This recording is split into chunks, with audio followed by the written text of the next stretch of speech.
Yeah, it's your boy DragonsOfThunder. I'm back live and direct with another video. And as you can see, I got my girl Naga with me. She was in Brumation for 3 days. Knocked out, sleep cold, 3 days straight. But she was up this morning, so I brought her with me. Before I forget, go to Grubterra if you need some black soldier fly larvae. Don't go to PetSmart or Petco and get it. Most of those are dead and black. Go to Grubterra. Use my discount at DragonsOfThunder. DragonsOfThunder is the discount to get you some black soldier fly larvae at Grubterra. So anyway, man, this girl was up, so I brought her with me, and about to hit some windows up with some trim, things like that. And so this window was done wrong, and it's a lot more done wrong over here on the side. So I'm taking all of the 2x2s off, and I'm gonna flush them with 4x1s. You know what I'm saying? So anyway, I brought Naga with me, and we've been out here chilling hard in the cut. She's been getting some sunlight, and for the most part ducking from propeller planes, because we are by the Arlington Municipal Airport, and those little propeller airplanes be going crazy. But yeah, man, I want to talk to you guys. My baby girl Naga is 10 months old, and the thing about it is, actually, you know what? Naga's 11 months old. She'll be 12 months. She'll be a year. The end of November sometime. So yeah, she's 11 months old now. Anyway, I wanted to talk to you guys about brumation again with young dragons. Don't let them brumate, you know what I'm saying? Honestly, because they're not done growing. My boy E-Ray is like, what? He's almost, what, 18, 16 months old? I don't know, somewhere around there. And he's not done growing. E-Ray still sheds in different parts of his body or whatever. But y'all know how I feel about that. I hope so. So anyway, let's talk about some genetics. One guy in the comments was asking me about what was the certain type of dragons that I was speaking of that you shouldn't breed together.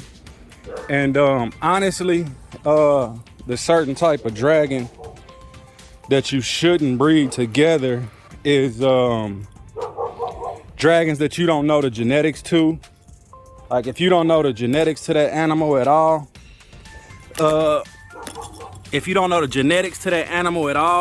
you shouldn't breed it at all. Let's say you get a dragon from a breeder and they don't know the genetics. They don't know. Y'all hear that little propeller plane? Yep. But anyway, and it was like 5 hawks circling above. If you don't know the genetics at all of the parents, the breeder don't either. Don't breed that dragon because you don't know what's in it. Also, you shouldn't be breeding a visual 0 to a het 0 or visual 0 to visual 0. So that's a given, you know what I'm saying? As far as having deformities, weak dragons, things like that. It's possible and it could happen, even though it has been successful breedings with the het 0 to 0. It don't mean you should be doing it. I will hopefully have a paper trail. I hopefully will have a paper trail for the 0 and the genetics, and that way you can see for yourself from a zoo and a clinic, a specialty clinic. Hopefully I can get those produced within the next couple of years, and you guys can see that paper trail for yourself. Also, so het 0 to 0, visual 0, like Naga is wrong. Het whiplet to a visual whiplet is wrong. Also, when you do zeros and whiplets, it's supposed to be het to het. And when you take those het to hets together, those are 2 dragons that don't show the gene visually, like Naga and Aang. They won't show the gene visually, but they will have it inside of them. You know what I'm saying? They carry it. So when them two hets mate, they'll make visuals. Also, they say translucent to translucent you shouldn't do, which they also, a lot of people say you shouldn't do het trans to a visual trans. I disagree with that one. I believe translucent dragons have been around long enough and bred, and they're in everybody's hands. That gene is stronger. But that gene is way stronger than what people say it is. The translucent gene is, to me. And I might, once I get some more findings, I might do a low expression translucent to a high expression translucent. And I'm not telling y'all to do that, but that's just my thoughts on it. I might do a low expression translucent to a high expression translucent. A low expression translucent doesn't have all black eyes. They'll have a black eye with a gold ring in it. A heavy translucent high expression will have completely black eyes. Look like he got a black beard all day, kind of like Aang, and have a real gummy bear effect to him. So that's a high expression. A low expression, like I say, is a dragon that expresses the translucent gene, but it's not a super gummy look and the eye is not completely black. I think that can go, and I think you can have some success with it, but I'm not telling y'all to do it. So don't go telling people that Dragons of Thunder said you can breed a low expression trans to a high expression trans. Now, so that's almost everything in a nutshell. You're not supposed to breed visual zeros to het zeros, or visual zero to visual zero, visual whiplet to visual whiplet, visual whiplet to het whiplet. They say you are always supposed to breed hets, heterozygous. So I know we all know Dragon Smart. They did a visual zero to a het zero. Their babies are all fine till this day, as far as I know. And only thing that I hate that Dragon Smart did was apologize for it. You know, honestly, I feel like they did something positive in the community.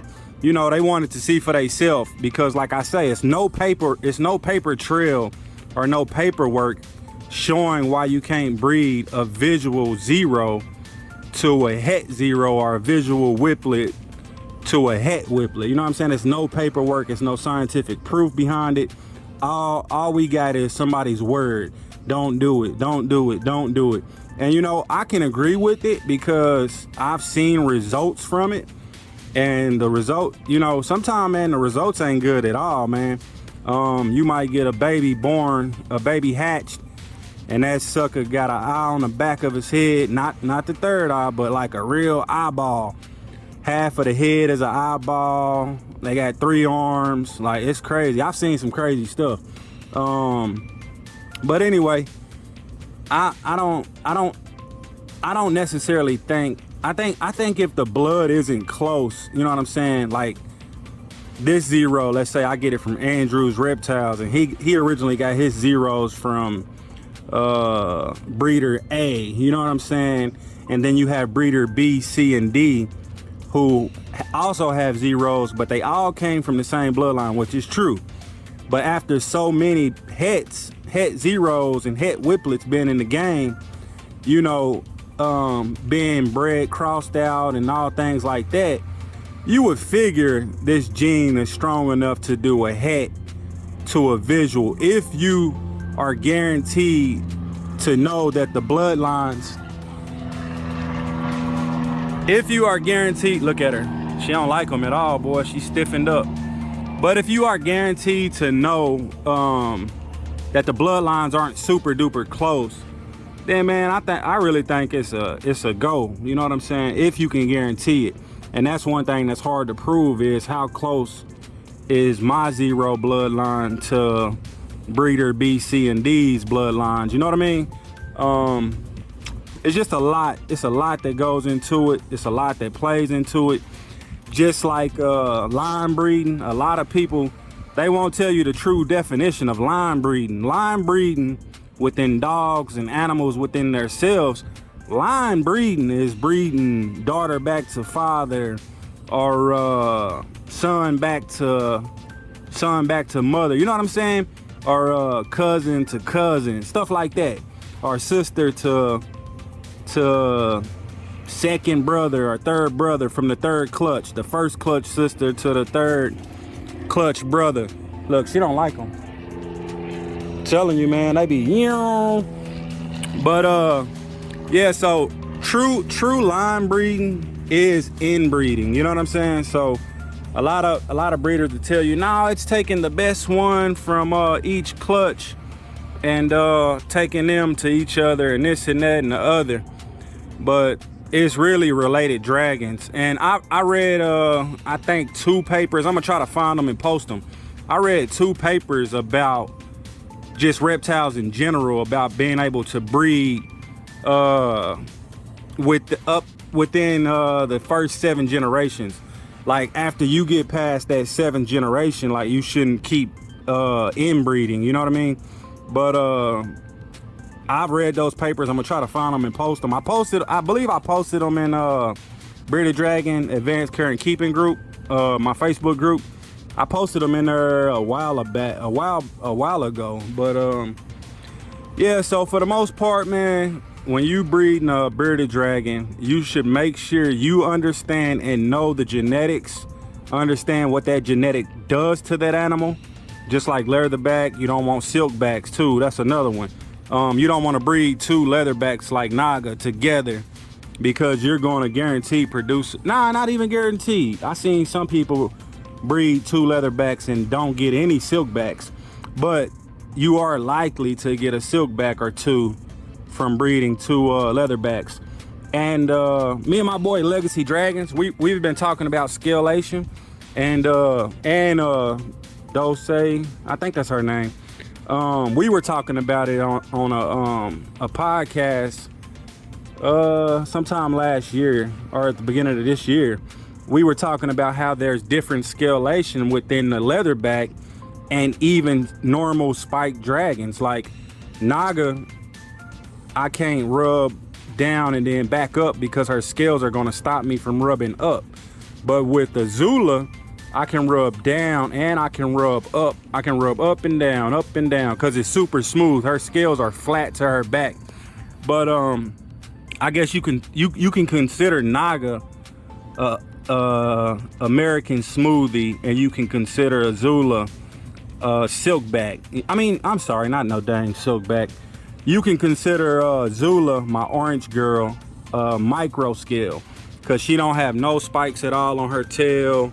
She barely got any on her back legs, and she has like maybe this much spikes on her side and then barely any on her head. But yeah, Naga's considered an American smoothie. And a lot of people, they try to say, it ain't no such thing as American smoothie. It ain't no such thing as American smoothie and Italian leatherback. I promise, man, when you look at these leatherbacks, bro, they all have different scalation. You know what I'm saying? Like some are super smooth and some are rough like sandpaper. So when you get your hands on a leatherback or you see a leatherback, feel that leatherback and then find you another one and hit up that leatherback and see what it feels like. But yeah, I think I covered mostly every breeding that you shouldn't do. Also, you shouldn't breed young dragons, and the reason why, David at Lizard of Oz, he told me straight up, like if you breeding a dragon younger than 18 months, 15 months, you know what I'm saying, at the least, if you breed that dragon while they're young, their clutch isn't gonna be big at all. You know what I'm saying? They're gonna have a small clutch, like 14, 17 eggs, versus waiting until that dragon is 18 to 24 months old, you'll have bigger clutches. You know what I'm saying? So that's something else to think about. And I don't think I'm forgetting anything else. I think I covered it all. Zeros don't breed visual to head or visual to visual. Whiplet, same thing. Translucent, you shouldn't breed translucent to translucent. Yeah, I think that's pretty much it. Leatherback to leatherback, you shouldn't do that. And then from the papers that I've read, I honestly will inbreed, and line breed, inbreed, it's the same thing. People try to fancy it up with line breeding, which you can do line breeding, and you can pair Naga with Ang and then Fang with another female, and you can take the two best babies from both clutches to try to get a color or genetics that you want, and keep proving it out and make that dragon to what you want it to be. That's considered line breeding. But ultimately, man, line breeding is inbreeding. That's facts, man. So y'all can swallow that pill or not. But line breeding initially is breeding related dragons, related dogs, related chickens, whatever. That's basically how we domesticated the chicken and the turkey. Like when you look at the turkey that's been domesticated, they have white feathers. They don't have brown and red and oranges feathers. They have white feathers. You know what I'm saying? So look into that. It's a lot of examples that you can look at, and birds and reptiles are close together, just like fish too. You know what I'm saying? They inbreed certain fish to get certain fish. Like, just look into all of it as a whole, and it'll open your eyes to what's really going on.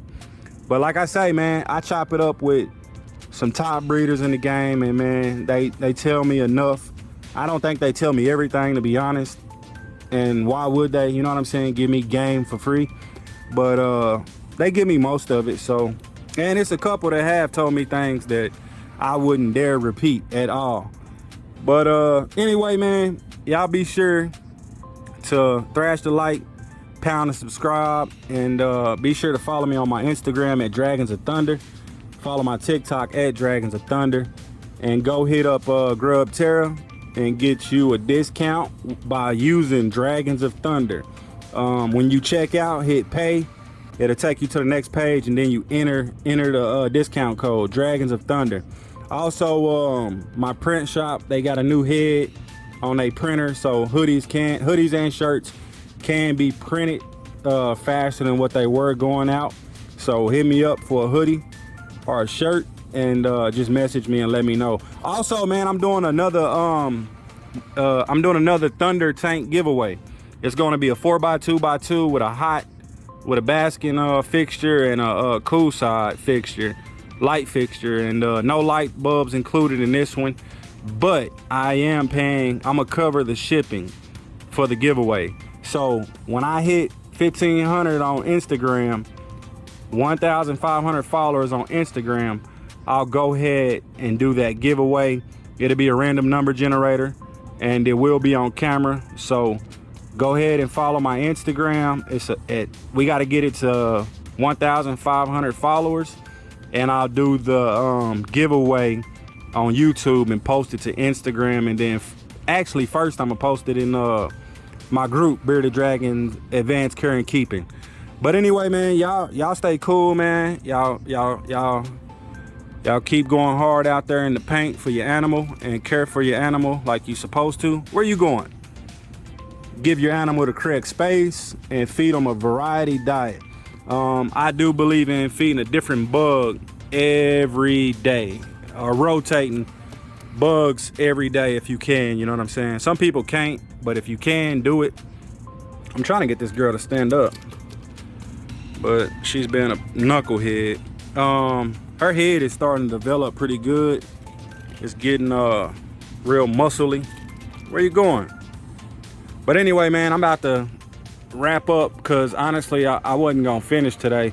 What I'm gonna do is I'm gonna take all the 2x2s down, clean it up, and then tomorrow I can come in and lay my trim down, sand down spots, fill in, and then paint. But anyway, man, thrash the like, pound the subscribe, and I am OUTTIE 5000 this time. Y'all be good, be easy. Look, oh, bam! My baby girl jumped off the table. Where you going? I'm out, man. See you when I see you.